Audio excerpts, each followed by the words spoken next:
اللهم صل على سيدنا محمد وعلى آل سيدنا محمد كما صليت على إبراهيم وعلى آل إبراهيم في العالمين إنك حميد مجيد. أعوذ بالله من الشيطان الرجيم. بسم الله الرحمن الرحيم. وآية لهم الأرض الميتة وأحييناها وأخرجنا منها حبا فمنه يأكلون وجعلنا فيها جنات من نخيل وأعناب وفجرنا فيها من العيون ليأكلوا من ثمره وما عملته أيديهم أفلا يشكرون. سبحان الذي خلق الأزواج كلها مما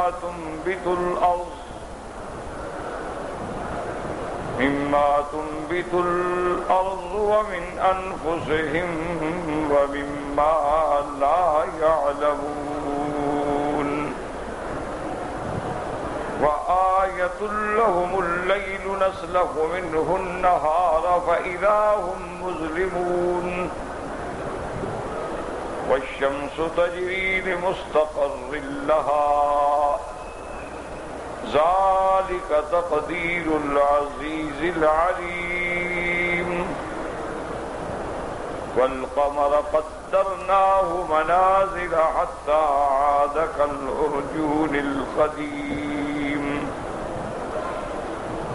لا الشمس ينبغي لها أن تدرك القمر ولا الليل سابق النهار وكل في فلك يسبحون. اللہ تبارک و تعالی نے کلام مقدس کی سورۃ یاسین جو قلب قرآن مبارک ہے، اس کی ابتدا میں اللہ نے قرآن کی قسم، اپنے کلام کی قسم کھا کے حضور سیدنا محمد مصطفیٰ کی رسالت کا اس بات فرمایا کہ یاسین والقرآن الحکیم، مجھے قسم ہے اس کتاب کی جو محکم ہے. انک لمن المرسلین، آپ رسولوں میں سے، علی صراط مستقیم، آپ سیدھے راستے پہ ہیں جس میں کوئی ٹیڑھا پن نہیں. تنزیل العزیز الرحیم، اور یہ کتاب اس غالب اور اس مہربان رب نے اتاری ہے. لتنذر قوما ما انذر آباؤهم فهم غافلون، تاکہ آپ ڈرائیں ایک ایسی قوم کو جن کے پاس اور جن کے آباء کے پاس بھی کوئی ڈرانے والا یعنی پیغمبر نہیں آیا، وہ غفلت میں ہیں. لقد حق القول على اکثرهم فهم لا يؤمنون. لیکن اللہ پاک نے یہ بھی بتلا دیا کہ بہت سارے ان میں سے اللہ تبارک و تعالی کا فیصلہ واجب ہو چکا ہے، ان پہ وہ ایمان نہیں لائیں گے. اب ان کی کیفیت یا تو قیامت میں یہ ہوگی، یا مثال ہے کہ دنیا میں یہ حال ہے کہ اگر گلے میں توق ڈال لیا جائے، گردن نیچے ہی نہ ہو تو راستہ کیا نظر آئے گا. انا جعلنا فی اعناقہم اغلالا، ہم نے ڈالا ہے ان کے گلوں میں توق. فہی الی الاذقان، اور وہ توق جو ہے وہ ٹھوڑی تک ہے. فہم مقمحون، اور سر اونچا ہے. وجعلنا من بین ایدیہم سدا ومن خلفہم صدا، ہم نے ان کے آگے پیچھے بھی دیوار کر دی. فاغشیناہم، آنکھوں پہ بھی پردہ ڈال دیا. فہم لا یبصرون، پر وہ صراط مستقیم کو نہیں دیکھ سکتے.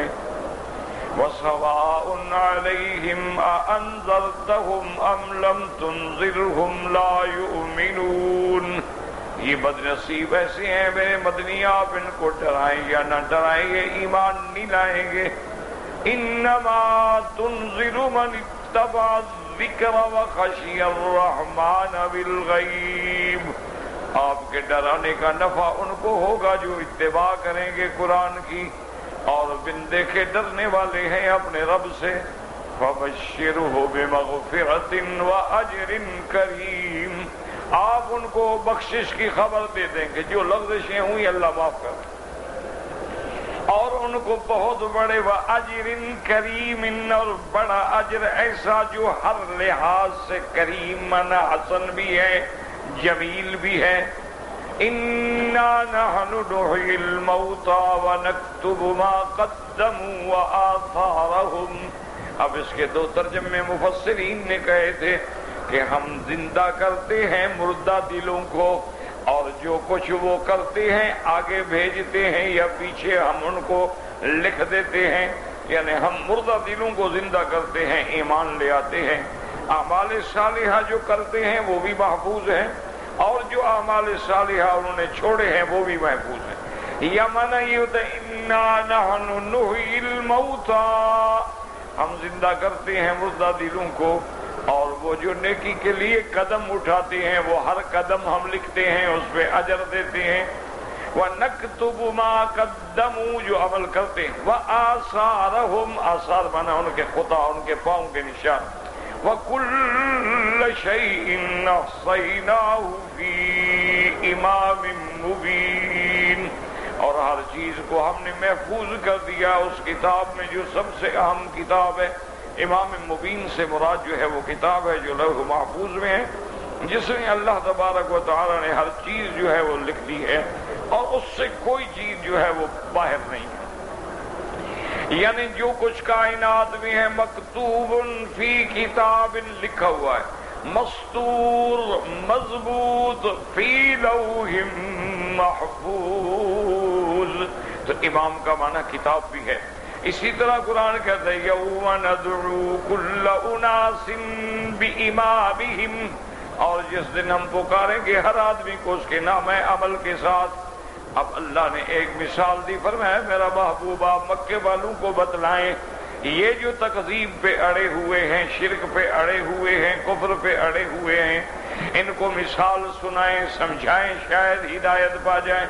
وَاضْرِبْ لَهُمْ مَثَلًا أَصْحَابَ الْقَرْيَةِ، آپ ان کو بیان کریں، آپ ان کو بتلائیں اس بستی والوں کی مثال۔ تو قریہ سے مراد بعض نے کہا انطاکیہ ہے، بعض نے کہا انطاکیہ بہت بڑا شہر ہے، اور انطاکیہ کے اندر حضرت عیسیٰ علیہ السلام کے ماننے والے رہتے تھے۔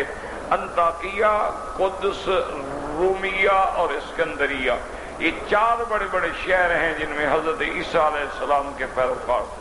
اور بعض علماء فرماتے ہیں کہ انطاکیہ شہر الگ ہے، یہ جو قریہ ہے اس قریہ کا نام بھی انطاکیہ ہو سکتا ہے۔ اذ جاء المرسلون، کہ جب ان کے پاس آئے پیغمبر، اس سے مراد قاصد نہیں ہے عیسیٰ علیہ السلام، حقیقتاً پیغمبر مراد ہے۔ اور بستی کے پاس تو نہیں آتے نا پیغمبر، یاد رکھے ایک محاورہ ہوتا ہے، یعنی بستی والوں کے پاس، جیسے کہ حضرت یوسف علیہ السلام کے بھائیوں نے ابا سے کہا تھا وَاسْأَلِ الْقَرْيَةِ الَّتِي كُنَّا فِيهَا، ابا جان اس بستی سے پوچھیں جس میں ہم تھے۔ اب بستی سے تھوڑا پوچھا جاتا ہے، منع یہ ہوتا ہے بستی والوں سے پوچھنے۔ اِذْ جَاءَهَا الْمُرْسَلُونَ، اور جب وہ پیغمبر آئے تو ان نے کیا کہا؟ قَالُوا مَا أَنْتُمْ إِلَّا بَشَرٌ مِثْلُنَا وَمَا أَنزَلَ الرَّحْمَنُ مِنْ شَيْءٍ إِنْ أَنْتُمْ إِلَّا تَكْذِبُونَ، انہوں نے کہا تم ہماری طرح بشر ہو، انسان ہو، رسول کیسے ہو سکتے ہو؟ یاد رکھو یہ بہت پرانا مسئلہ ہے، یعنی حضرت نوح علیہ السلام سے لے کر آج تک چلا رہا ہے۔ پہلے زمانے کے کافر بھی یہ کہتے تھے کہ یہ بشر تو ہیں لیکن نبی نہیں ہیں، کیونکہ بشر نبی نہیں ہو سکتا۔ اگر اللہ نے نبی بھیجنا ہے تو نوری نبی بھیجے، فرشتوں میں سے بھیجے، کسی اور مخلوق میں سے بھیجے، ہمارے جیسا انسان کیوں بھیجا؟ اور پھر یہ انسان ہے، ہماری طرح کھاتے ہیں پیتے ہیں، شادی ہے، بچے ہیں، آل ہے، اولاد ہے، نیند ہے، حیات ہے، موت ہے، دکھ ہے، یہ کیسے نبی ہو گئے؟ تو ان کا بھی عقیدہ نعوذ باللہ یہ تھا کہ بشر نبی نہیں ہو سکتا، اور آج بھی جاہل کا یہی عقیدہ ہے، وہ کہتے ہیں نہیں نبی تو ہے لیکن بشر نہیں ہو سکتا۔ بات وہی ہے، کان یوں پکڑو یا یوں پکڑو۔ وہ کہتے تھے بشر ہیں نبی نہیں، یہ کہتے ہیں نہیں نبی تو ہے لیکن بشر نہیں، اور دونوں کافر ہیں۔ بشریت کا انکار کرنا جو ہے وہ کفر ہے، یاد رکھیں۔ بشریت کا مسئلہ کوئی ایسا حلال حرام کا مسئلہ نہیں ہے، ایمان اور کفر کا مسئلہ ہے۔ یہ تو نص قطعی ہے کہ اللہ نے جتنے پیغمبر بھیجے سب بشر بھیجے ہیں، جتنے پیغمبر بھیجے سب اولاد آدم میں سے بھیجے ہیں، جتنے پیغمبر بھیجے سب مرد اور انسان بھیجے ہیں، اور ایک آیت میں نہیں سینکڑوں آیات میں۔ تو اگر آدمی بشریت کا انکار کرے وہ تو کافر ہو جاتا ہے۔ اس لیے انہوں نے بھی یہی اعتراض کیا، قالوا ما انتم الا بشر مثلنا وما انزل الرحمن من شيء۔ تم جو کہتے ہو کہ اللہ نے کتاب اتاری، اللہ نے کچھ بھی نہیں اتارا، نعوذ باللہ تم جھوٹ بولتے ہو، تم غلط بات کہہ رہے ہو۔ لیکن دیکھیں پیغمبروں کا حوصلہ دیکھیں اور علم دیکھیں، کچھ نہیں کہا۔ قالوا ربنا يعلم انا الیکم لمرسلون۔ انہوں نے کہا بدبختو ہمارا رب جانتا ہے ہم اس کے بھیجے ہوئے رسول ہیں۔ وما علینا الا البلاغ المبین، اور ہمارے ذمہ یہ ہے ہم کھول کے تمہیں اللہ کا پیغام پہنچا دیں، مانو نہ مانو تمہاری مرضی ہے۔ قالوا انا تطیرنا بکم، اصل تطیر ہوتا ہے کسی چیز سے فال پکڑنا، یاد رکھو۔ مثلا زبان جاہلیت میں لوگ فال پکڑتے تھے کہ جی منگل کے دن سفر نہ کرو ورنہ منحوس ہے، بدھ کے دن سفر نہ کرو منحوس ہے، سفر کا پورا مہینہ نعوذ باللہ منحوس ہے، اس میں شادی نہ کریں، شوال میں شادی نہ کریں منحوس ہے۔ اسی طرح وہ پھال پکڑتے تھے کہ اگر آپ جا رہے ہیں اور کسی بلی نے راستہ کاٹا ہے کام نہیں ہوگا، آپ کو کسی نے بلا لیا ہے کام نہیں ہوگا۔ تو یہ ان کا اصل تطیر کا معنی پھال پکڑنا، کسی سے کسی چیز کو منسوب کرنا کہ یار تم جب سے آئے ہو نا یہ ہم پر مصیبتیں آ رہی ہیں، ساری تمہاری نحوست ہے۔ اس لیے نعوذ باللہ وہ قوم الٹا پیغمبروں کو کہنے لگی انا تطیرنا بکم، بھئی ہم تو یہ فعل سمجھ رہے ہیں کہ تمہاری وجہ سے ساری مصیبت ہے، ہم آرام سے رہتے تھے، کوئی جھگڑا نہیں تھا، جب سے تم آئے ہو سارا فتنہ پیدا ہو گیا۔ باپ مسلمان ہے بیٹا کافر ہے، بیٹا مسلمان ہے باپ کافر ہے، بیوی مسلمان ہے شوہر کافر ہے، شوہر مسلمان، یہ سارا جھگڑا تم لوگوں نے کیا ہے، یہ ساری نعوذ باللہ فتنہ تو اسی لیے پیدا ہوا، تو ہم تو تمہیں منحوس سمجھتے ہیں۔ قالوا انا تطیرنا بکم، قالوا انا تطیرنا بکم لئن لم تنتہوا لنرجمنکم ولیمسنکم منا عذاب علیم۔ اور انہوں نے دھمکی دی کہ تم باز آ جاؤ اس توحید سے اور اس تقریر سے اور اس دعوت سے، ورنہ ہم تمہیں جو ہے پتھر ماریں گے اور ہم تمہیں عذاب دردناک پہنچائیں گے۔ پیغمبر پھر بھی ناراض نہیں۔ قالوا طائرکم معکم، پیغمبر کے ہم نے جواب دیا کہ بدبختو اصل جو فعال ہے تطیر ہے تمہارا تمہارے اپنے ساتھ ہے، تمہاری وجہ سے ہے۔ ان ذکرتم، ہم نے کیا کیا؟ ہم نے تمہیں اللہ کی یاد دلائی، اللہ سے ڈرایا، اللہ کی توحید کی دعوت دی۔ بل انتم قوم مسرفون،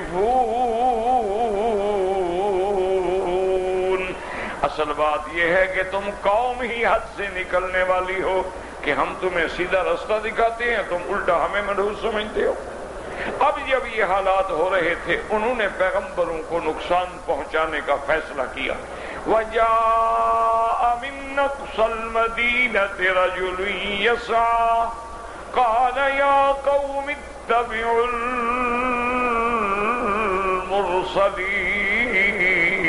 المرسلین. اور اس شہر کی آخری حدوں سے ایک بندہ آیا، اس بندے کا اللہ نے نام نہیں لیا ہے.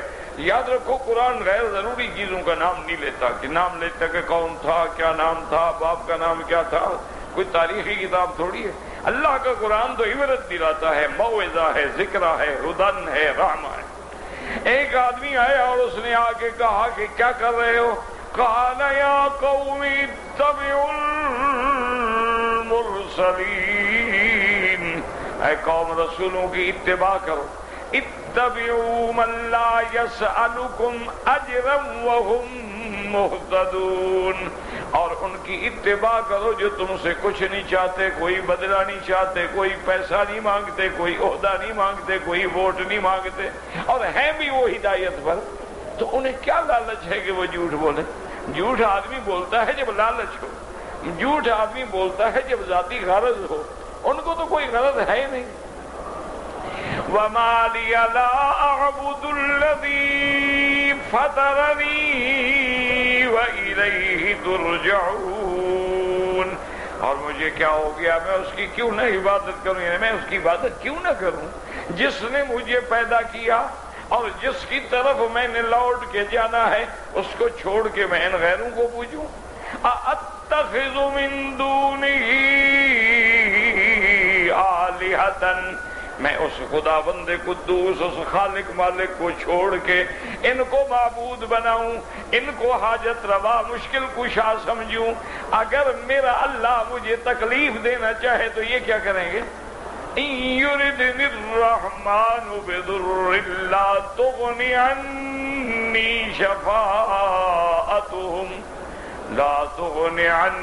شَفَاعَتُهُمْ شَيْئًا وَلَا يُنْقِذُونَ. اگر رحمان نے فیصلہ کیا مجھے دکھ دینے کا، تکلیف دینے کا، بیماری دینے کا، تو نہ تو ان کی کوئی سفارش چلے اور نہ یہ مجھے چھڑا سکے. تو پھر اس کو چھوڑ کے میں ان کو کیوں خدا بناؤں؟ یہ تو خود محتاج ہیں، یہ تو خود منگتا ہیں، یہ تو اسی سے مانگنے والے ہیں، اسی کے بندے ہیں. انی اذا لفی ضلال مبین، اگر میں واحد لا شریک اس کی الوہیت کو چھوڑ کے ان کو الہ مانوں تو پھر تو میں کھلی گمراہی میں ہوں. کہ اللہ کو چھوڑ کے ان کو مانوں کہ یہ حاجت روا ہے، یہ مشکل کشا ہے. اور خدا کی قدرت ہے، دعا کیا کرو اللہ ہدایت کے فیصلے فرمائے. اللہ کے حرم میں بیٹھے ہو، کوئی رحمت کی گھڑی ہوتی ہے، دعا کر لیا کریں کہ اللہ حضور کی امت کی ہدایت کا فیصلہ فرما دے. ورنہ دیکھو نا جی، عجیب بات ہے. اب آپ دیکھیں، ایک دو بھی نہیں، چار نہیں، ہزار نہیں، لاکھوں کی تعداد میں، یعنی ملک کے ملک شیعہ ہیں، ٹھیک ہے، اور ان کا ہر آدمی یا اللہ مدد دن میں ایک دفعہ بھی نہیں کہے گا، یا علی مدد دن میں 1000 دفعہ کہے گا. یعنی اعتراض نہیں ہے، ٹھنڈے دل سے. کبھی آپ نے سنا ہے انہوں نے کہا یا اللہ مدد، یا رحمان مدد، یا حی یا قیوم مدد، یا ذی الجلال والاکرام مدد، یا رزاق، یا وہاب، یا حنان، یا منان مدد. اٹھیں گے، بیٹھیں گے، ملیں گے، چلیں گے، یا علی مدد. اچھا بالکل ٹھیک ہے، ابھی پورا حضرت علی کو مدد کے لیے پکارتے ہو، اور ان کا عقیدہ یہ ہے کہ حضرت علی جو ہیں یہ مولا کل ہیں اور حاجت روا ہیں اور مشکل کشا ہیں، اور ظاہر میں حضرت علی ہیں، اصل میں تو ان میں بالکل اللہ کی ذات جو ہے وہ اس میں حلول کر چکی ہے. چلو جی ہم تمہاری بات مان لیتے ہیں. اچھا اب دوسری بات جو ہے وہ بھی یہی کرتے ہیں، ساری دنیا کو مصائب سناتے ہیں، آلام سناتے ہیں، رلاتے ہیں سیدنا حسین کے ساتھ یہ ظلم ہوا، یہ ظلم ہوا، مسلم ابن عقیل کے ساتھ یہ ظلم ہوا، فرزندان مسلم ابن عقیل کے ساتھ یہ ظلم ہوا، پانی بند ہو گیا، پیاسے شہید ہوئے، حضرت علی اصغر، حضرت علی اکبر، حضرت بیمار، سارے اعلام بھی سناتے ہیں۔ تو جو حضرت علی کوفے سے کربلا مدد کے لیے نہیں پہنچا، ہماری مدد کے لیے آئے گا؟ ہماری کوئی زیادہ رشتے داری ہے؟ بھائی حضرت علی مشہد میں، بعض کے نزدیک کوفہ میں، بعض کے نزدیک نجف، وہ تو ایک ہی علاقہ ہے نا، تو وہاں سے قرب و بلا کتنی دور ہے، تو وہاں تو پہنچے نہیں، بچے شہید ہو گئے پیاسے، ان کی تو مدد نہیں کی،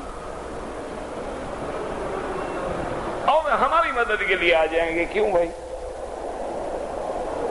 تو کوئی ایک بات کرو کہ یا تو کہو کہ شہادت حسین والا قصہ ہی غلط ہے، یا کہو کہ وہ قصہ تو بالکل حق ہے، حسین مظلوم ہے، اور علی کی امداد والا قصہ غلط ہے۔ کوئی مدد نہیں کر سکتا جب تک اللہ نہ کرے۔ کوئی ایک بات تو کرو نا، دو باتیں اکٹھی تو نہیں ہو سکتی۔ لیکن ٹھنڈے دل سے، کوئی جھگڑا نہیں، کوئی سنی شیعہ کا فساد نہیں، اللہ بچائے، لیکن ٹھنڈے دل سے ایک فیصلہ تو کریں۔ اچھا ایمان سے کہیں کہ سارے ہمارے ملکوں میں، اسلامی ملکوں میں بہرحال اظہار محبت ہی کرتے ہوں گے بیچارے، 12 ربیع الاول کو جو میلاد مناتے ہیں اور کروڑوں روپے کی مٹھائیاں اور جھنڈے اور جلوس اور ریلیاں اور پتہ نہیں کیا کیا کرتے ہیں، یہ کہ بھئی حضور کا یوم میلاد ہے، ٹھیک ہے چلو ہم تمہارے ساتھ ہیں، مناؤ میلاد۔ پھر نور تو نہ کہو نا، بات سمجھ آ رہی؟ بھئی میلاد کا کیا معنی کہ اسی رات حضور پیدا ہوئے، کس کے گھر میں؟ بی بی آمنہ عبداللہ کے گھر میں۔ اگر وہ پیدا ہوئے ہیں تو نور نہیں ہے، پھر ادھر تم میلاد مناتے ہو، ادھر کہتے ہو اگر بشر کہا تو کافر ہو جاؤ گے، حضور اللہ کے نور کا ٹکڑا ہے، تو اللہ کے نور کا ٹکڑا 12 ربیع الاول کو اترا تھا، اور جو خدا ٹکڑے ہو جائے وہ بھی خدا ہوتا ہے۔ کوئی عقل کرو نا، یا میلاد منانا چھوڑ دو یا نور کہنا چھوڑ دو، ایک بات تو کرو نا۔ اب دونوں باتوں میں تو ہمیں پاگل نہ بناؤ نا۔ اچھا جبریل نور ہے، کس تاریخ کو پیدا ہوا ہے؟ ربیع الاول میں پیدا ہوا، جمادی الاول میں پیدا ہوا۔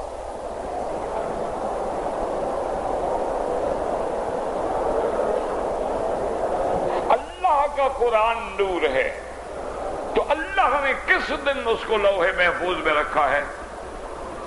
لوح محفوظ سے بیت العزہ میں لیلۃ القدر میں، لیکن لوح محفوظ میں کب رکھا؟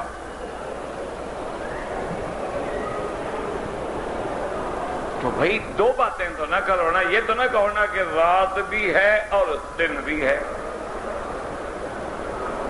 دن بھی ہے اور رات بھی ہے، اللہ کا نبی بشر بھی ہے اور اندر سے نور بھی ہے۔ نور تو کھانا نہیں کھاتا، نبی کھاتا، جی لباس بشریت والا ہے نا، یعنی لباس اثر کر گیا، اصل جو تھا وہ اثر نہیں کر سکا۔ نور تو کھانے سے پاک ہوتا ہے، پینے سے پاک ہوتا ہے، بیوی سے پاک ہوتا ہے، بچوں سے پاک ہوتا ہے۔ اگر اللہ کے انبیاء نور ہیں تو ان کی اولادیں، ان کی بیویاں، ان کی بیٹیاں، پھر کیا نسبت کرو گے؟ بس ایک جھگڑا ہے، چلا جا رہا ہے، ضد ہے، بس ایک ہی لفظ ان کو آگے یاد ہوتا ہے، وہ چھوڑو یار یہ وہابی ہیں میاں، نبی کو نہیں مانتے، نبی کو نہیں مانتے تو نمازیں تمہارے باپ کی پڑھ رہے ہیں، نبی کو نہیں مانتے تو اذان اور تکبیریں تمہارے دادے کی کہہ رہے ہیں، اشہد ان محمد الرسول اللہ کس کی کہہ رہے ہیں؟ وہ تو بھائی نبی کو مانتے نہیں ہیں۔ یہ کیا ہے؟ کوئی عقل کرو، یا سراسر منہ ہو جا یا سراسر سنگ ہو جا۔ اسلام میں یہ دوغلی پالیسی نہیں ہے کہ آدھا تیتر اور آدھا بٹیر، یا ابو جہل بنو یا ابو بکر بنو۔ ایک فیصلہ دیکھو نا، ابو جہل ہے، کھری بات، اس نے کہا دیکھ محمد مصطفیٰ سچا ہے، نبی ہے، حق پہ ہمیں نہیں مانتا۔ کوئی فراڈ تو نہیں کیا نا، کوئی چکر بازی تو نہیں کی نا۔ جب بھی کسی نے پوچھا کہ محمد مصطفیٰ سچا ہے، انہوں نے کہا بالکل سچا ہے۔ 40 سال تک بندے پہ جھوٹ نہیں بولا، وہ خدا پہ کیسے جھوٹ بولے گا؟ بھائی تم ان کا میں نہیں مانتا۔ جنگ بدر میں پڑا ہے، گردن کٹی ہوئی ہے، آخری رگیں اڑی ہوئی ہیں، اسے کہا میں نہیں مانتا۔ اور اب تو مان لو، میں کہا کیا مان لو یار، جنگ میں لوگ مرتے رہتے ہیں، میں مر گیا تو کیا ہو گیا؟ کبھی تمہارے بھی مر جائیں گے، بس میں نہیں مانتا۔ تو بات کرو نا جی، کہ یا پھر بندہ ابو بکر ہو کہ جس نے کچھ بھی نہیں دیکھا، اس نے کہا میں سب مانتا ہوں۔ بھائی حضور فرماتے ہیں معراج پہ گیا، انہوں نے کہا سچ فرماتے ہیں۔ حضور کہتے ہیں جنت میں گیا، فرمایا سچ فرماتے ہیں۔ حضور فرماتے ہیں مسجد اقصیٰ گیا، واپس آ گیا، فرمایا سچ فرماتے ہیں۔ انہوں نے کہا جو میرا مدنی فرماتا ہے سچ فرماتا ہے۔ ابو بکر چل کے پوچھو تو صحیح، انہوں نے کہا کیا پوچھو، جب کہہ دیا ہے سچ کہتا۔ ایمان ہو تو اس طرح ہو، اور کفر ہو تو پھر کھڑا ہو ابو جہل کی طرح، ابی لہب کی طرح، عتبہ عتیبہ کی طرح، پھر تاکہ جہنم میں تو کوئی تمہارا مقام ہو نا، کم سے کم جہنم میں تو چودھری بن کے بیٹھو۔ یہ کیا ہے آدھا تیتر آدھا بٹیر، صبح کہہ دیا لا الہ الا اللہ محمد الرسول اللہ۔ بھئی حضور کا نسب بیان کریں، کہتے ہیں محمد ابن عبداللہ ابن عبد المطلب ابن ہاشم ابن عبد مناف ابن قصی ابن کلاب ابن مرتہ، لیکن ہے نور۔ یا تو نسب بیان کرنے میں جھوٹ بول رہے ہو، نور کا کیا نسب؟ جبریل کس کا بیٹا ہے؟ باپ کا نام بتا دو نا، میں تمہاری بیعت کر لوں گا۔ چلو اچھا جبریل نہیں آتا، اسرافیل کا بتا دو، میکائیل کا بتا دو، اسرائیل کا، کسی کا تو بتا دو باپ کا نام کیا ہے؟ وہ خدا کے بندو، وہ تو پیدا ہی کون سے ہوئے ہیں، وہاں تو توالد تناسل ہے ہی نہیں۔ وہ تو اللہ نے جیسے جنات کو آگ سے پیدا کیا ہے، اسی طرح ان کو نور سے بنایا ہے۔ جنات میں بھی توالد تناسب رکھا، آدم میں بھی رکھا، لیکن فرشتوں میں نہیں رکھا۔ اس لیے ہمیشہ یاد رکھیں کہ اللہ کے پیغمبر دیکھیں کیا کہتے، اس نے کہا عقل کرو، انی آمنت بربکم فاسمعون، یہ ہے کھلی بات، یعنی سب سن لو، میں تو اس خدا پہ ایمان لے آیا، میں نے تو اس رب کا کلمہ پڑھ لیا، تم بھی سارے سن لو، میرے گواہ ہو جاؤ۔ قیل ادخل الجنۃ قال یا لیت قومی یعلمون بما غفر لی ربی وجعلنی من المکرمین۔ اچھا اب ان کے پاس کوئی علاج نہیں، جب اس نے کہا سن لو میں مسلمان ہوں، میں ان انبیاء کو مانتا ہوں، ان کے بعد کیا جو ان کا جواب یہی ہے، وہاں بھی ہے مار ڈالو، بس مار دیا۔ جب مار دیا اللہ نے فرمایا میری توحید کے لیے مرے ہو تو ابھی سے جنت میں آ جاؤ۔ قیل ادخل الجنہ، جو میری توحید کے لیے قربانی دیتا ہے اس کے لیے تو میں آگ کو بھی بردن و سلامن علی ابراہیم، میں تو ان کے لیے آگ کو بھی ٹھنڈا کر دے۔ آج بھی دیکھیں جو اللہ کی توحید کے لیے، شان محمد مصطفیٰ کے لیے، اس بات نبوت اور رسالت کے لیے، دین اسلام کی حقانیت کے لیے بے سر و سامان ہیں، بے وسیلہ ہیں، لیکن کفر سے ٹکرائے ہوئے ہیں۔ اللہ کی شان ہے، دیکھیں ان کی میتوں میں بھی خوشبو ہے، قبروں میں بھی خوشبو ہے، ان کے چہروں پہ بھی نور ہے، دشمن کھڑے ہو کے حیران ہوتے ہیں کیا چیز ہے۔ قیل ادخل الجنہ، اللہ نے جنت داخل ہو جائے۔ قال یا لیت قومی یعلمون بما غفر لی ربی، یہ مومن کی شان ہے، یہ موحد کی شان ہے، جب تک زندہ رہا قوم کا درد تھا، شہید ہو گیا پھر بھی قوم کا فکر ہے کہ اللہ جو تو نے مجھے نعمتیں دی ہیں میری قوم کو دکھلا دے تاکہ وہ بھی مسلمان ہو جائیں۔ بما غفر لی ربی وجعلنی من المقربین۔ اللہ فرماتے ہیں پھر میں نے اپنے توحید والوں کے لیے ان کے دشمنوں سے بدلہ لیا۔ میرا اللہ اب اپنے دشمنوں سے آپ ہی بدلہ لے لیں بس۔ ہم تو بے سہارا ہیں، بے بس ہیں، بے اسباب ہیں، اور ہمارے اندر نہ ایمان ہے نہ عمل ہے نہ اسباب ہیں، لیکن آج بھی تیرے نبی کے گستاخی کرنے والے اکڑ کے چلے ان کی گردنوں کو ہمیشہ کے لیے توڑ دے۔ میرا مولا تو قادر ہے، تیرے آگے کیا مشکل ہے؟ اللہ اکبر، اللہ اکبر۔ اللہ فرماتے ہیں دیکھو پھر ہم نے کیسے انتقام لیا۔ وَمَا أَنزَلْنَا عَلَىٰ قَوْمِهِ مِن بَعْدِهِ مِن جُندٍ مِّنَ السَّمَاءِ وَمَا كُنَّا مُنزِلِينَ۔ پھر اس قوم مکذبین، مستہزئین، ظالمین جنہوں نے میرے انبیاء کو شہید کیا، اس اللہ کے ولی کو لیے پھر ہم نے کوئی لشکر نہیں بھیجا، کوئی ملائکہ نہیں اتارے، بس ایک فرشتے کو حکم دیا، حضرت جبریل آئے اور دروازے پہ کھڑے ہو گئے، چیخ ماری، ساری قوم فنا ہو گئی۔ ان کانت الا صیحۃ واحدۃ، صرف ایک چیخ تھی، چنگھاڑ تھی، فاذا ہم خامدون، اور وہ ایسے ہو گئے جیسے آگ بجھ جاتی ہے، بعد حیات غریزی ختم، سب کے سب وہیں بیٹھے بیٹھے مر گئے۔ آگے اللہ فرماتا یا حسرتن، ہائے افسوس اس قوم پر، یا حسرتن علی العباد ما یأتیہم من رسول الا كانوا به یستہزئون۔ جب بھی ان کے پاس میرے نبی آئے، پیغمبر آئے، اللہ والے آئے، توحید والے آئے، حق والے آئے، یہ ہمیشہ مذاق کرتے رہے۔ أَلَمْ يَرَوْا كَمْ أَهْلَكْنَا قَبْلَهُمْ مِنَ الْقُرُونِ أَنَّهُمْ إِلَيْهِمْ لَا يَرْجِعُونَ۔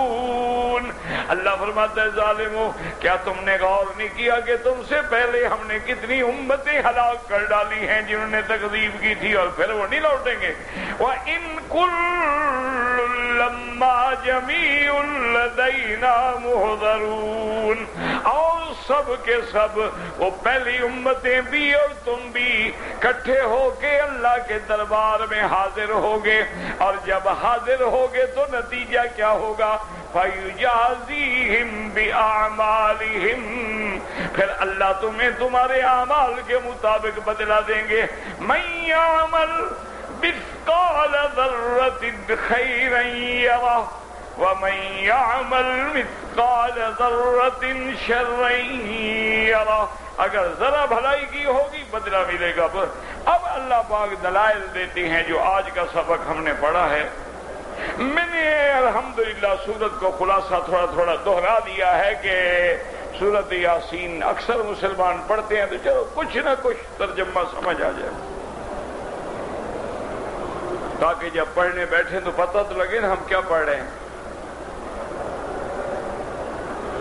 لیکن مہربانی کیا کرو، ایسے نہ پڑھا کرو، ورنہ ہمارا اکثر مسلمان آیت الکرسی بھی پڑھتے ہیں، سورت یاسین بھی پڑھتے ہیں، ٹھیک ہے؟ اچھا، آیت الکرسی کیا؟ اللہ لا الہ الا هو الحی پھر آگے کیا ہے کہ وہ ہمیشہ زندہ تھا، زندہ ہے، زندہ رہے گا، سب کو تھامنے والا، جس کو اونگ بھی نہیں آتی اور نیند بھی۔ یہ پڑھتے ہو؟ تو جن کو نیند آتی ہے وہ مشکل کشا کیسے بن گئے؟ وہ تو سو رہے ہوں گے اور مرید کا ستیہ ناش ہو جائے گا۔ مسئلہ تو آیت الکرسی کی پہلے لفظ میں کھڑا ہے کہ لا تأخذہ سنۃ، اس کو اونگ بھی نہیں آتی اور نیند بھی، اور جن کو اونگ آئے نیند آئے بندے تو ہو سکتے ہیں وہ مشکل کشا، وہ حاجت روا، کیوں وہ تو 8 گھنٹے سویا ہوا ہو پیر سائیں اور مرید صاحب کا ستیہ ناز ہو جائے تو مدد پہ کب آئے گا؟ اچھا یہ تھا سونے والی بات، جب مر جائے پھر ہو تو پھر اس سے دوستی کرو نا جس پہ موت کبھی نہیں آئے گی، فنا کبھی نہیں آئے گی، نیند کبھی نہیں آئے گی، اونگ کبھی نہیں آئے گی، پیاس کبھی نہیں لگے گی، بیوی بچوں کا جھگڑا جس کا نہیں ہوگا۔ قل هو اللہ احد اللہ الصمد لم یلد ولم یولد ولم یکن لہ، یہ تو خود بھی اپنی اولاد کے جھگڑے میں پڑے ہوئے ہیں تو ہماری اولاد کا کیا کریں گے؟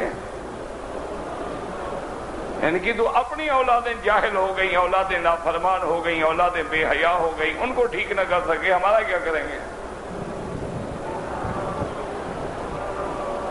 اس لیے قرآن کھلا ہے خدا کے لیے، سمجھنے کی کوشش کی۔ آپ فرماتے ہیں دلائل وَآیَةٌ لَهُمُ الْأَرْضُ الْمَيْتَةُ وَأَحْيَيْنَاهَا وَأَخْرَجْنَا مِنْهَا حَبًّا فَمِنْهُ يَأْكُلُونَ۔ اللہ فرماتے ہیں ہماری نشانی قدرت کے کمال کی کہ مردہ زمین کو ہم نے زندہ کیا، زمین مردہ ہے ہم نے پانی برسا کے زندہ کر دی۔ وَأَخْرَجْنَا مِنْهَا حَبًّا، پھر تیرے لیے ہم نے گندم نکالی، دانے نکالے، فَمِنْهُ يَأْكُلُونَ، اور اس میں سے تم کھاتے ہو۔ وَجَعَلْنَا فِيهَا جنات من نخیل، اس زمین میں ہم نے بڑے بڑے باغ بنا دیے کھجوروں کے، وَأَعْنَابٍ انگوروں کے، وَفَجَّرْنَا فِيهَا مِنَ الْعُيُونِ، اور اس کے اندر تمہارے لیے ہم نے چشمے جاری کر دیے زمین کے اندر، لِيَأْكُلُوا مِنْ ثَمَرِهِ وَمَا عَمِلَتْهُ أَيْدِيهِمْ، تاکہ تم ان کے پھلوں کو کھا سکو جن کو تمہارے ہاتھوں نے نہیں بنایا۔ یہاں یاد رکھو دو ترجمے ہیں، وَمَا عَمِلَتْهُ أَيْدِيهِمْ، بعض مفسرین کہتے ہیں ماں نافیہ ہے، یعنی اللہ نے سب کچھ تمہارے لیے پیدا کیا ہے، تم نے تو کچھ نہیں بنایا ہے، تم نے تو گٹھلی کھجور کی مٹی میں ڈالی، اس سے کھجور کا درخت میرے اللہ نے پیدا کیا ہے، تم نے تو گندم کا دانہ مٹی میں ڈالا ہے، اس سے تو کھیت میرے اللہ نے اگائے ہیں۔ اس لیے قرآن دوسری جگہ کہتے ہیں افرأیتم ما تحرثون اانتم تزرعونه ام نحن الزارعون اانتم انزلتموه من المزن ام نحن المنزلون اانتم انشأتم شجرتها ام نحن المنشئون۔ اللہ فرماتا ہے میرے بندے تم بتاؤ تم نے کاشت کی ہے کہ ہم نے کاشت کی ہے، یہ تم نے اگایا ہے کہ ہم نے اگایا ہے، پھر ایک دانہ ہے اس کو ہم نے کس انداز میں اگایا ہے کہ اس کی رگیں زمین کے نیچے جا رہی ہیں اور اس کی شاخیں اوپر پھوٹ رہی ہیں، پھر شاخوں کو آہستہ آہستہ طاقت دیتی ہیں، اس کے آخر میں جا کے پھر ہم سنبلہ لگاتے ہیں، پھر ہر سنبلے میں تیرے لیے دانے رکھتے ہیں، پھر ہر دانے پہ تیرے لیے غلاف چڑھاتے ہیں۔ یہ کون کر رہا ہے؟ اللہ اکبر اللہ۔ کبھی غور بھی تو کیا کرو نا کہ کیسے اللہ پاک نے مٹی سے نکالے، کیسے وہ کمزور سی ایک کمپل نکلتی، اور پھر اچھا چلو اوپر نکلے یا نیچے نکلے نا، ایک شاخ نیچے جا رہی ہے تاکہ اس کو فنڈیشن بھی لے جمے، کھڑی کس چیز پہ کھڑی ہوگی، اور ایک اوپر نکلے، اچھا دانہ ایک ہے، گٹھلی ایک ہے، پھر اس سے درخت اللہ فرماتا ہے دیکھو اسی سے میں نے لکڑی پیدا کی، اسی سے پتے پیدا کیے، اسی سے میں نے ٹہنیاں پیدا کی، اسی سے میں نے شاخیں پیدا کی، اسی پہ میں نے پھل لگایا ہے، زمین ایک ہے، پانی ایک ہے، گٹھلی ایک ہے، لیکن اوپر دیکھو آم کی گٹھلی کو دفن کر دو، اب جناب درخت بن کے نکلے گا، پھر اس کی ٹہنیاں ہوں گی، ہر ٹہنیوں پہ پتے ہوں گے، پھر بور لگیں گے، پھر آم لگیں گے، پھر پکیں گے۔ فرمایا کس نے کیا ہے؟ فرمایا غور تو کرو نا کہ سارا انتظام کون کون ذات ہے جو کر رہی ہے، اور کیسا کیسا انتظام۔ اور فرمایا پھر ہم نے ایسے پھل دیے ہیں، بعض پھل ایسے ہیں کہ پھل اندر ہیں لیکن حفاظت کے لیے کھال اوپر ہے، گشر اوپر ہے، لب اندر ہے، جیسے بادام ہے، دیکھو اوپر کیا ہے، باقاعدہ محفوظ، توڑو گے اندر بادام حضرت کے لیے نکل آیا، جناب اب آپ کھائیں۔ اور بعض ایسے ہیں کہ ہم نے اس کا وہ جو گٹھلی وہ اندر رکھی ہے لیکن پھل کھانے والا اوپر ہے، جیسے خوخ ہے، مشمش ہے، دیکھیں اسی طرح آپ دیکھیں اوپر سے کھا لیں باقی پھینک دیں۔ اچھا بعض اللہ فرماتے ہیں ہم نے ایسا بھی بنایا ہے، نہ اندر گٹھلی ہے نہ باہر گٹھلی ہے، والتین والزیتون،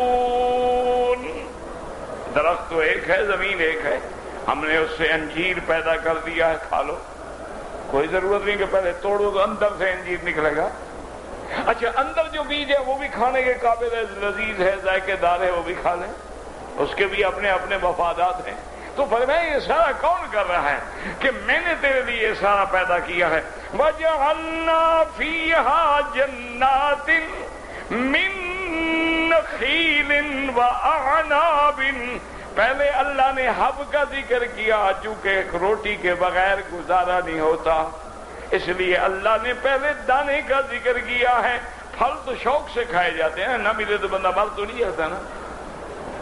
وَجَعَلْنَا فِيهَا جَنَّاتٍ، اور باغ، اچھا باغوں میں پھر کھجور کا ذکر کیا۔ مکے والا عرب لوگ جو ہیں کھجور جانتے ہیں، اگر ان کو کہتے کہ آم پیدا کیا، آم تو انہیں دیکھا ہی نہیں تھا تو آم کیسے سمجھتے بیچارے؟ اس لیے قرآن ان چیزوں کا نام لیتا ہے جن پہ قرآن اتر رہا ہے، وہ سمجھ رہے ہیں۔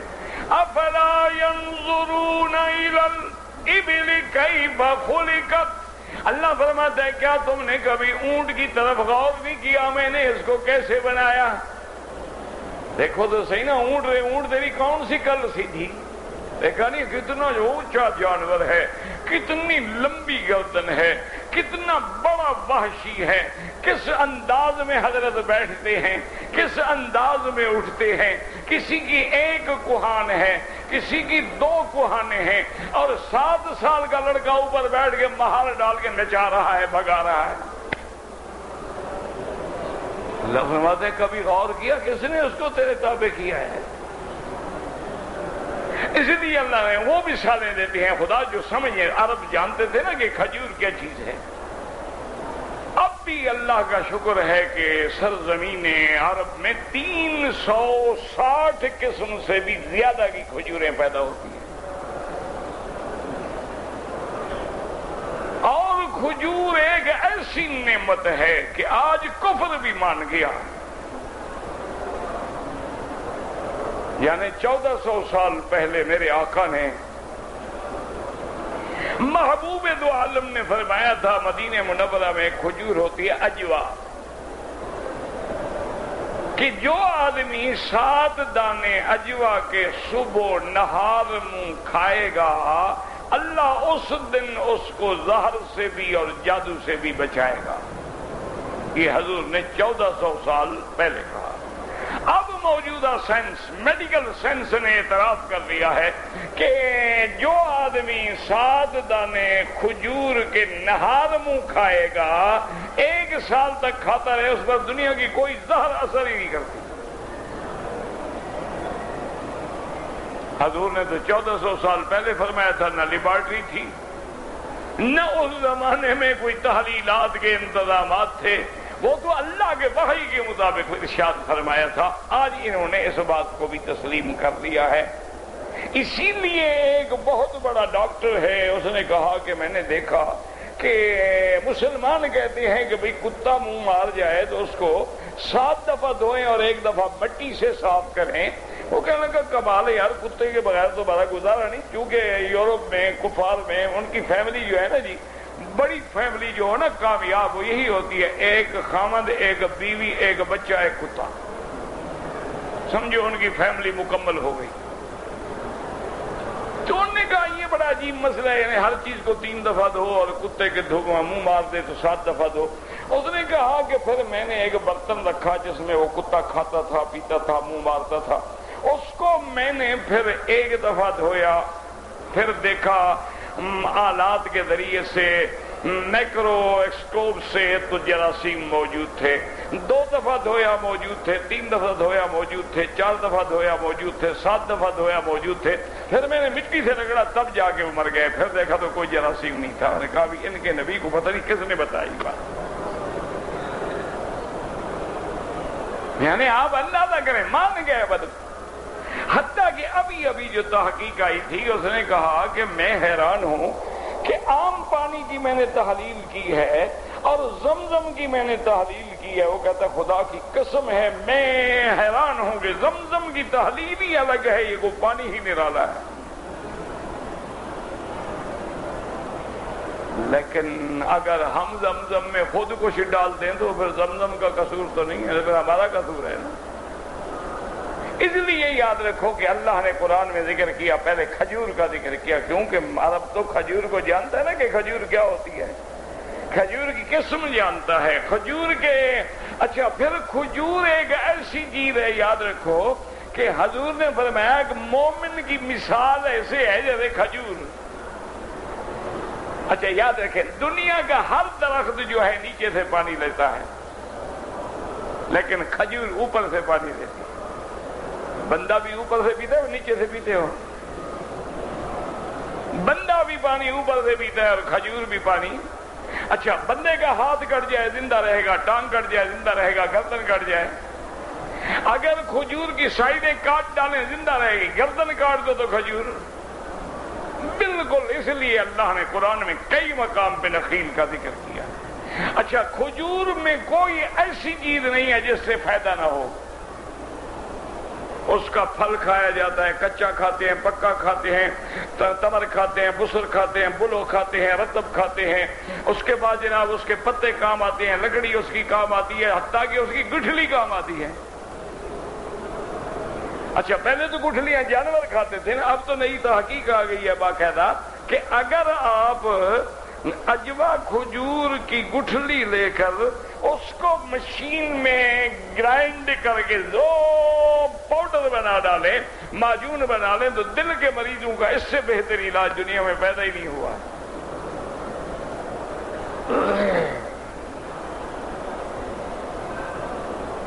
اور دل کے مریضوں کے 2 علاج ہیں، یا مدینے کی کھجور کھاؤ یا اللہ کا قرآن پڑھو۔ کوئی علاج ڈاکٹروں کے پاس نہیں ہوتا ہے۔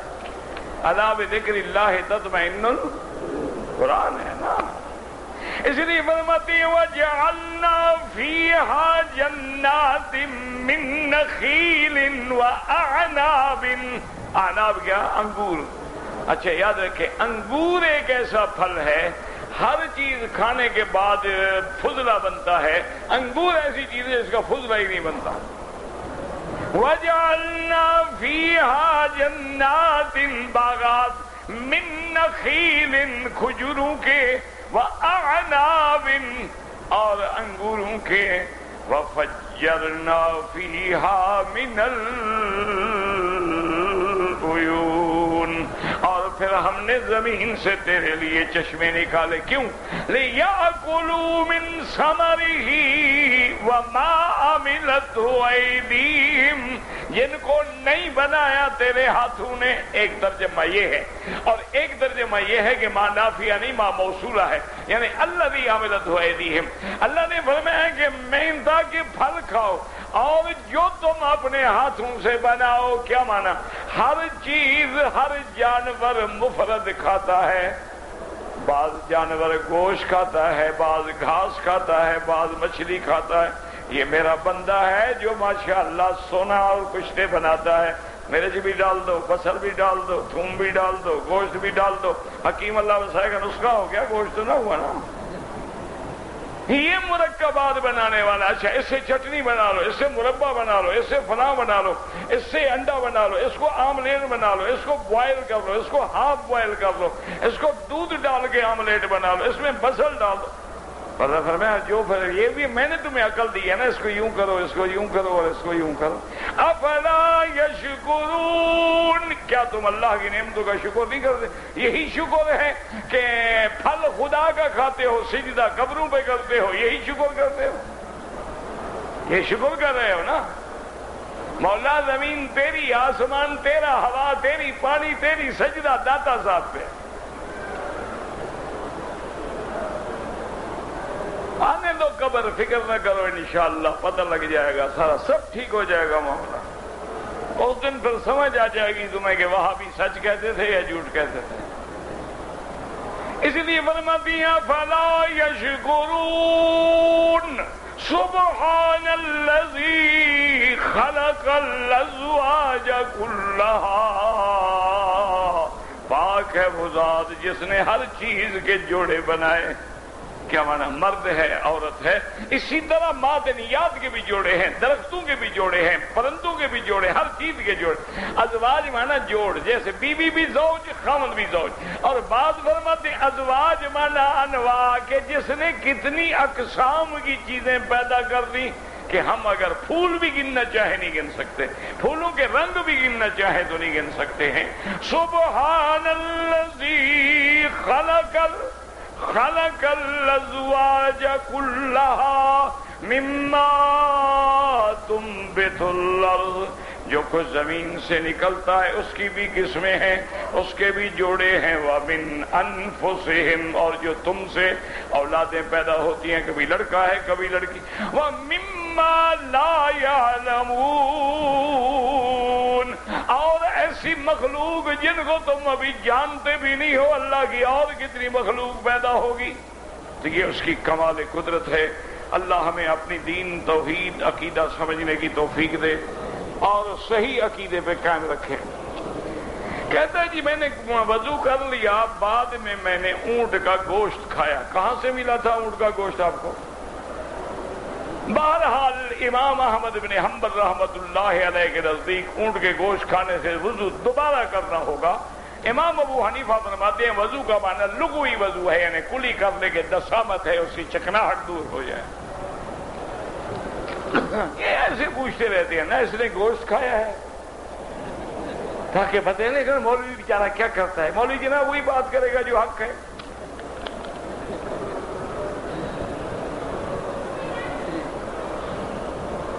تیرا ساتھی ہانڈی کٹھی بناتے ہیں، کھانا کھاتے وقت کھانے میں سے پارا نکل آیا۔ کیا پارا نکل آیا؟ بہرحال اگر کوئی قرآن کا کاغذ نکل آیا، بھول گیا ہوگا، بس اس کو اہمیت دینے کی کیا ضرورت ہے؟ وہ کہتا ہے میں نے نہیں ڈالا، بس ختم ہو گئی بات۔ ضرور تم نے اس کو اہمیت دے کے فتنہ بنانا ہے۔ جب ایک آدمی اعتراف کرتا ہے کہ میں نے ہانڈی میں اللہ کا قرآن نہیں ڈالا، بس بات مسلمان ہے، بات مانو، ختم کرو کسی کو۔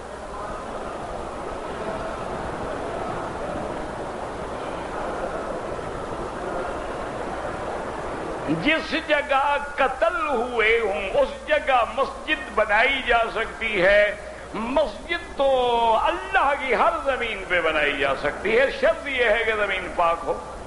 باقی یہ کہنا کہ چونکہ یہاں یہ واقعہ پیش آیا لَنَتَّخِذَنَّ عَلَيْهِمْ مَسْجِدًا، تو یہ پرانے جاہلیت کی رسم ہے۔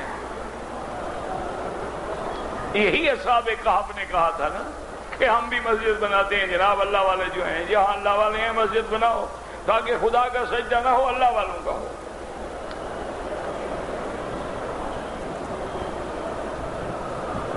جس خاندان کے پاس شجرہ نسب بنا ہوا ہو سید کا، وہ سید ہوتا ہے۔ مجھے 2 پیسے میں بنوا دیتا ہوں آپ کو، میرے اپنے علاقے میں بنتا ہے شجرہ، اوچ شریف میں بنانے والے میرے دوست ہیں، جس نے بنوانا ہو نا میں اپنا بنوا لوں سید کا۔ لیکن ہم تو کھل کے کہتے ہیں بھئی ہم بلوچ ہیں۔ اللہ کے بندے شجرے کی کیا بات ہے؟ اگر وہ سید ہیں الحمدللہ، اللہ اس کو عزت دے، اللہ حضور کے دین پہ چلنے کی توفیق دے۔ شجرے وجرے کیا کرتے ہیں؟ کتنے لوگ ہیں علماء مثلا ان کے پاس یونیورسٹی ڈگریاں ہیں، ایم اے اسلامیات، ڈبل ایم اے، ٹرپل ایم اے، سورۃ فاتحہ کا ترجمہ بھی نہیں جانتا، کیا کرے گا؟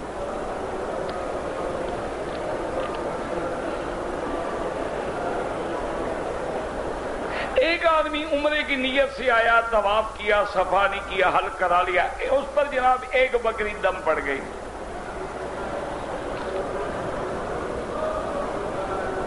وہ کون سی عورت ہے جس سے 9 خلیفے پیدا ہوئے؟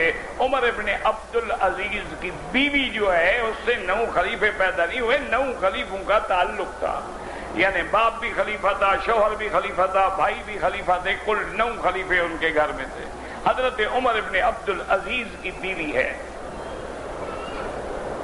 نفل طواف، نابالغ بچہ ہے، بس ساتھ نیت کر لیا کرو، اللہ اس کو بھی ثواب دے گا، تمہیں بھی ثواب دے گا۔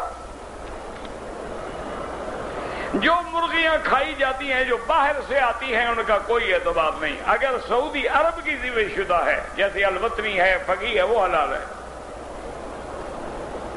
اگر جنازے میں بڑے بھی ہیں بچے بھی ہیں کوئی بات نہیں، جب اللہم اغفر لحینا ومیتنا شاہدنا غائبنا صغیرنا وکبیرنا، سب کے لیے ہو گیا۔ اللہ کا کلام ہے، ہر چیز تھوڑی ہے قرآن۔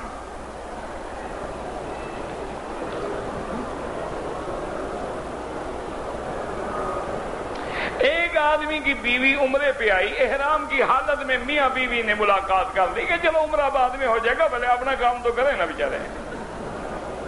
دونوں توبہ کریں، اس کے عمرے کے برباد کرنے کا بھی تم پہ اثر ہوگا، جا کے میقات کا عمرہ بھی کراؤ، دم بھی دو، استغفار بھی کرو۔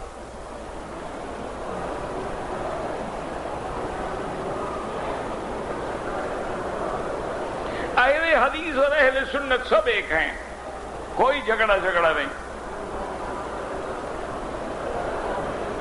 فرعون الٹا لٹک کے دعا کرتا تھا، مجھے تو ملا نہیں، تمہیں ملا ہو تو پتہ نہیں، میری کوئی رشتہ داری ہے فرعون سے تمہاری ہوگی، مجھے نہیں ملا جناب، نہ الٹا لٹکتا ہوا نہ سیدھا لٹکتا ہوا، غرق ہوتا ہوا، قرآن نے کہا ہے۔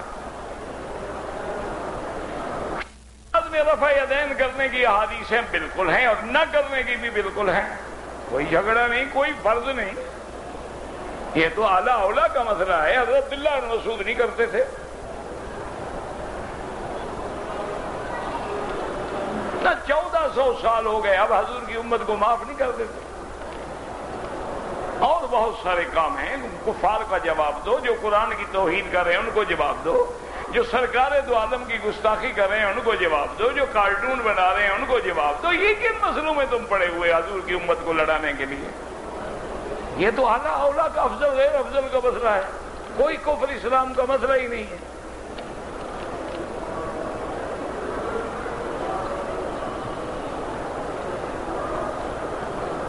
پاکستان سے چھٹی گزار کے واپس آیا، عمرے کی نیت تو وہاں سے تھی لیکن احرام مسجد عائشہ سے باندھا، الحمدللہ ایک بکری دم پڑ گئی، نیت وہاں سے تھی، احرام یہاں سے باندھا شریف آدمی نے۔ آدمی مکے میں آ کر مسجد عائشہ سے عمرہ کرے کوئی منع نہیں، لیکن افضل وہ عمرہ ہے جو میقات کا تم نے کیا ہے۔ طواف جب ختم کرے پھر بھی بسم اللہ اللہ اکبر،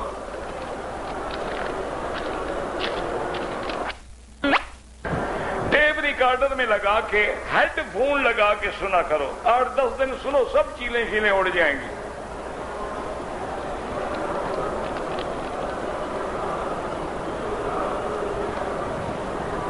مسجد الحرام میں لین دین اچھا نہیں ہوتا، یہ تو نہیں کہ خیرات بھی اچھا نہیں ہوتی۔ اصحاب صفہ کو خیرات کہاں دی جاتی تھی؟ مسجد میں کہ باہر؟ لین دین نہ کرو، مسجد کاروبار کی جگہ نہیں۔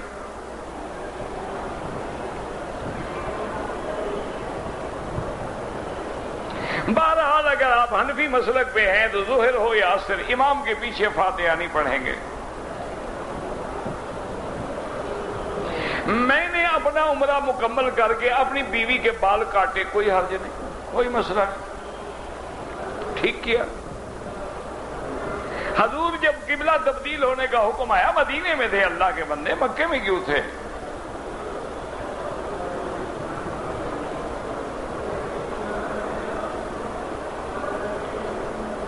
کہ بچے کے معاملے میں بات کرنے بالکل ٹھیک ہے، آپ انشاءاللہ مجھے مل لیں عشاء کے بعد، کوئی مسئلہ نہیں۔